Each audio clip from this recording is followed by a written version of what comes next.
For today's video makikita nyo kung paano ko tinalo ang kaibigan ko na binigyan ko ng magandang laban, na kahit lag ako nakita nyo naman kung paano ako pinakitaan ng magandang galaw ng kaibigan ko sa simula pa lang naisip ko rin ito na yata ang katapusan ng aking true charot joke lang.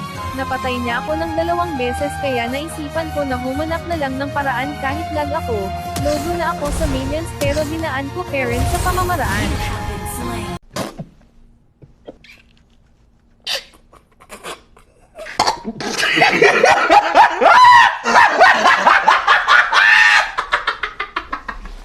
Goging na ako sa gold dahil lagi niya akong napapatay dahil isang kill lang may 50% na gold na makukuha pag makakill ka.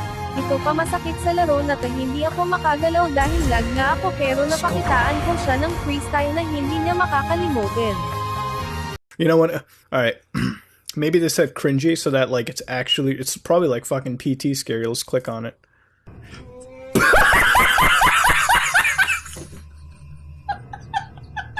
At may ibabahagi lang ako na salita sa inyo na naging parte rin ng buhay ko. Naranasan nyo na ba na pagsabihan na adik at sasabihin pa tamad-tamad mo kahit tumutulong ka sa trabaho ng magulang kung hindi ko sasabihin kung sino tinutungkol ko. Pero ito lang sasabihin ko, wag mo aanuhin mali ng iba, hindi ako naparito na manggulok kandi ipaliwanag ang lahat ng aking nararanasan na sakit sa you, please lang love, ayan nyo na po ako. Balik nga pala tayo sa laro, nakita nyo naman low HP ako kaya naparecall na lang ako, hahaha. Tapos nakita ko kalahati HP kalaban ko kaya pinakitaan ko na naman ng freestyle, hahaha.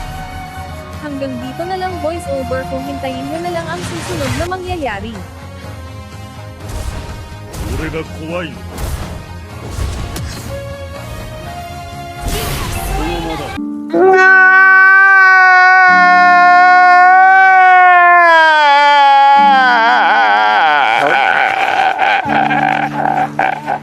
At nagkikita na naman siya kaya pinitas ko na naman parang mansanas lang lambot, hahaha.